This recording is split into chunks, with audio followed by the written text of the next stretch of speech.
तो moving on to the next topic that is revisiting irrational numbers. So class 9th में हमने irrational numbers के बारे में थोड़ा बहुत पढ़ा था, उनकी कुछ प्रॉपर्टीज़ के बारे में भी हमने जाना था। हमने उनकी एग्जिस्टेंस भी देखी थी कि किस तरीके से रैशनल और इरेशनल दोनों इकट्ठे मिलकर रियल नंबर्स बनाते हैं। और हमने ये भी देखा था कि √2, √3, √5 हैं, ये सब इरेशनल नंबर्स होते हैं। इस सेक्शन में हम ये देखेंगे कि इनका क्या प्रूफ है कि ये इरेशनल नंबर्स हैं। Just like we have √p, जहाँ पर p क्या है, प्राइम नंबर है। तो हम फंडामेंटल थ्योरम ऑफ अर्थमेटिक को यूज़ करेंगे ये प्रूफ करने में।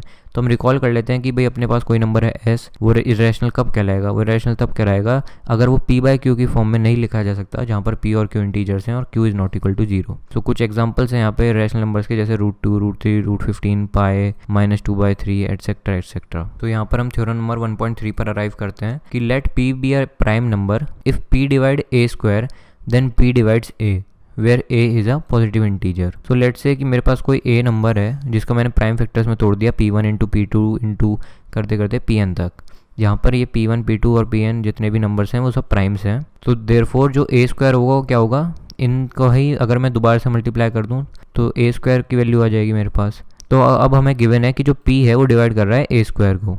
Therefore, from the fundamental theorem of arithmetic, it shows that p is one of the prime factors of a square। यानी a स्क्वायर जो है इनमें से कोई एक नंबर क्या है, p है, कोई एक प्राइम फैक्टर इसका p है। सो जो p है वो इनमें में से कोई है, p1, p2 या pn तक जो भी हैं। तो इसलिए अगर p इनमें से कोई है तो सिंपली a के प्राइम फैक्टर्स में भी आ रहा होगा और इस वजह से p डिवाइड कर रहा होगा a को भी। तो इसलिए अगर p a स्क्वायर को डिवाइड कर रहा है तो p a को भी डिवाइड करेगा। तो अब हम रेडी हैं √2 का इरेशनल नंबर है या नहीं इसका प्रूफ निकालने के लिए। सो हम यहाँ पर प्रूफ ऑफ कॉन्ट्राडिक्शन यूज़ करेंगे इसका प्रूफ निकालने के लिए। So theorem number 1.4 is √2 is irrational. तो हम अज्यूम कर लेते हैं कि भाई √2 क्या है, रैशनल है।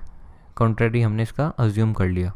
ये लाइन बहुत इंपॉर्टेंट है, let us assume to the contrary that √2 is rational. So हम इंटीजर्स r और s फाइंड आउट कर सकते हैं जिसकी फॉर्म, क्योंकि रैशनल नंबर क्या होता है, p/q की फॉर्म में रिप्रेजेंट कर सकते हैं। तो लेट्स से कि हमने इसे r/s की फॉर्म में रिप्रेजेंट कर दिया, क्योंकि अभी के लिए हमने माना है कि ये रैशनल नंबर है। अब r और s का कोई कॉमन फैक्टर है वो 1 के अलावा, तो हम क्या करते हैं, डिवाइड कर देते हैं कॉमन फैक्टर को और हम अराइव करते हैं √2 इज इक्वल टू a/b। यहाँ पर a और b क्या है, को प्राइम है। तो so b √2 is equal to a।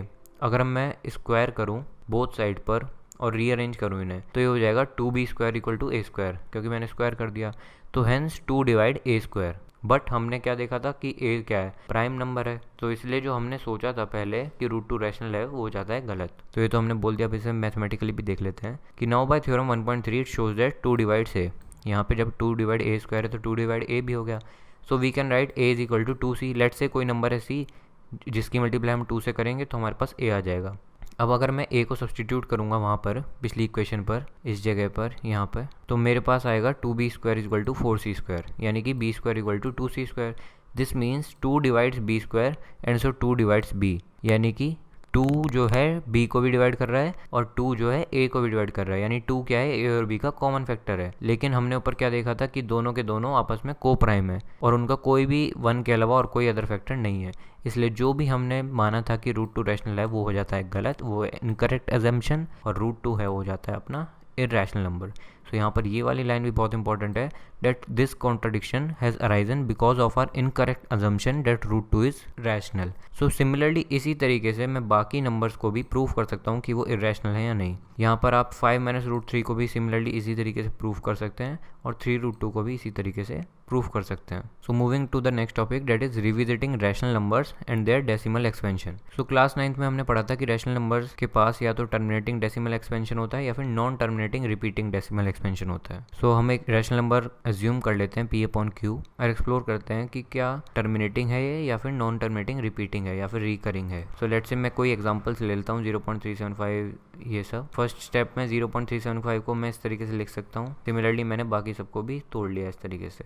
अब हम क्या करते हैं, इसका प्राइम फैक्टराइजेशन निकाल के कॉमन जो चीज़ें थी उन सबको डिवाइड कर देते हैं। तो मेरे पास ये बचेगा सिंप्लीफिकेशन के बाद 3/2 क्यूब, और ये बचेगा 13/5 क्यूब, ये बचेगा 2² इंटू 7 इंटू 5 21/5 और ये बचेगा 7/2 इंटू 5।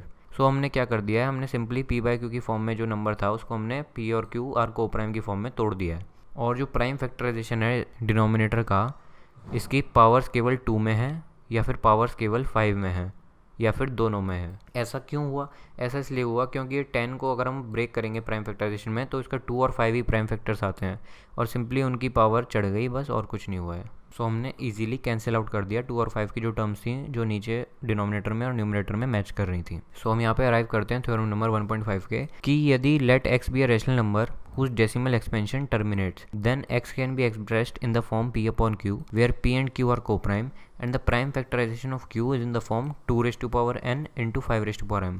ये हमने अभी पढ़ा क्योंकि लास्ट में डिनोमिनेटर में 10 आ जाता है और उसके प्राइम फैक्टर्स केवल 2 और 5 हैं, इस वजह से 2 raised to power n into 5 raised to power m की फॉर्म में हम इसे रिप्रेजेंट कर सकते हैं। यहाँ पर n और m नॉन नेगेटिव इंटीजर्स हैं। ये केवल उनके लिए वैलिड है जहाँ पर जो डिनोमिनेटर है वो पावर ऑफ 10 की टर्म्स में गिवन है। सो लेट से मेरे पास कुछ एग्जांपल्स हैं 3/8। लेट से मैंने उसको क्या किया 3/2 क्यूब लिखा और दोनों साइड न्यूमरेटर डिनोमिनेटर में 5 क्यूब की मल्टीप्लाई कर दी, तो ये हो जाएगा 375/10 क्यूब, जिसे हम लिख सकते हैं 0.375। अब नेक्स्ट एग्जांपल है 13/125। इसको मैंने लिखा 13/5 इंटू 5 रेज़ टू पावर 3। सो ये हो जाता है 13 into 2 cube upon 2 cube into 5 cube. यहाँ पे मैंने न्यूमरेटर और डिनोमिनेटर में 2 क्यूब की मल्टीप्लाई करी है, तो ये हो जाएगा 0.104। नेक्स्ट 7/80 है मेरे पास, तो उसको ही मैं सिमिलरली इस फॉर्म में लिखकर तोड़ सकता हूँ। सो इन एग्जाम्पल से हमें पता चलता है कि अगर मेरे पास डिनोमिनेटर में 10 की पावर्स में कोई नंबर है तो वो जो क्यू होगा वो 2 raise to power n into 5 raise to power m की फॉर्म में होगा।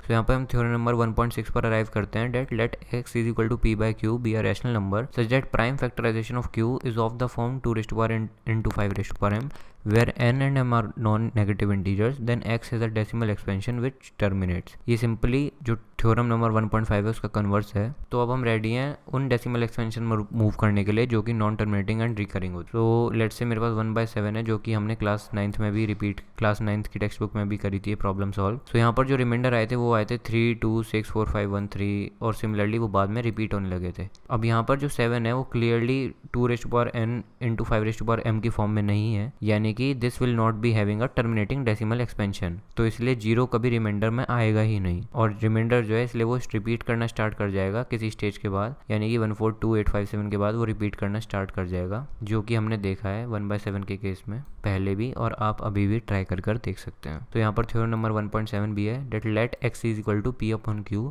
Where p and q are coprime and b are rational number such that prime factorization of q is not of the form 2 raise to power n into 5 raise to power n m। जैसे कि यहाँ पर है कि 7 है उसको हम break नहीं कर सकते 2 raise to power n into 5 raise to power m की टर्म्स में, तो इसलिए ये थ्योरम उन्हीं नंबर्स के। तो यहाँ पर where n and m are non negative integers then x has a decimal expansion which is non terminating repeating. तो यहाँ पर चीज़ें नोट डाउन करने की हैं, होप्स तो आप नोटबुक लेकर बैठे होंगे और नोट डाउन कर रहे होंगे। सो यहाँ पर हमने chapter number 1 real numbers finish कर लिया है। होप्स तो आपको समझ में आया होगा और चैप्टर की समरी एंड होने के बाद चैप्टर ज़रूर पढ़ें।